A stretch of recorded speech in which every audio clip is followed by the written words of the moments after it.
அனைவருக்கும் வணக்கம். நான் பிரபாகர் ஜோதிடர். ஓம் சிவாய நமக. சிவசக்தி திருச்சிற்றம்பலம். இப்போ நான் என்ன சொல்ல போகிறேன்னா, வீட்டில் எந்தெந்த வகையில் விளக்குகள் ஏற்றினால் பலன்கள் எப்படி இருக்கும்னு சொல்லி பார்க்கலாம். வீட்டில் விளக்கேற்றுவது என்பது நம்முடைய சமுதாயத்துக்கான நாம் செய்யும் ஒரு விஷயம் இல்லை. விளக்கேற்றத்துக்கு பின் ஆன்மீக ரீதியாக பல அற்புதமான விஷயங்கள் அடங்கியுள்ளது. அதே போல் விளக்கில் பல விதங்கள் இருந்தாலும் ஒவ்வொரு விதமான விளக்கை ஏற்றுவதால் நாம் ஒவ்வொரு விதமான பலனை அடைய முடியும். கருத்தில் கொள்ளுங்கள். இப்போ வெள்ளி விளக்கு ஏற்றுறீங்க வச்சுங்க.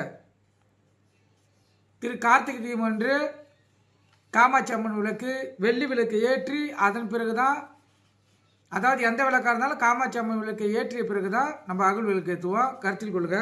இப்போ அந்த இடத்தில் வெள்ளி விளக்கு இருக்குது வச்சுங்க. காமாட்சி அம்மன் விளக்கு வெள்ளி விளக்கு கொண்டு வீட்டில் தீபம் ஏற்றினால் திருமகளின் பரிபூர்ண அருள் அந்த வீட்டுக்கு கிடைக்கும்.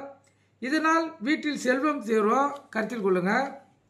அதே போல் வெங்கல விளக்கை வைத்து தீபம் ஏற்றுவதால் வீட்டில் இருக்கிற தீராத நோய்களை விலகி அனைவருக்கும் ஆரோக்கியத்தை கொடுத்து சீரான உடல்நிலையை ஏற்படுத்தி தரும்.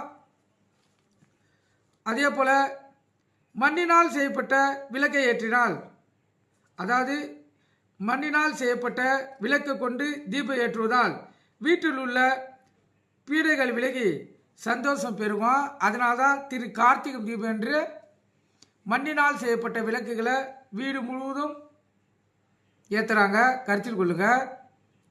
அதே போல் இரும்பு விளக்கால் தீபம் ஏற்றுவதால் சனி பகவானால் உண்டான தோஷங்களை விளக்கலாம்.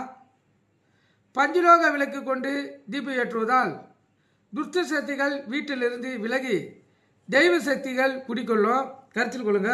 இதெல்லாம் காமாட்சி அம்மன் விளக்கு எந்தெந்த விதத்தில் பயன்படுத்தினால் அந்தந்த விதத்தில் பலன் கிடைக்கக்கூடிய அமைப்பு. கருத்தில் கொண்டு நீங்கள் பயன்படுங்க. நன்றி, வணக்கம். வாழ்க வளமுடன்.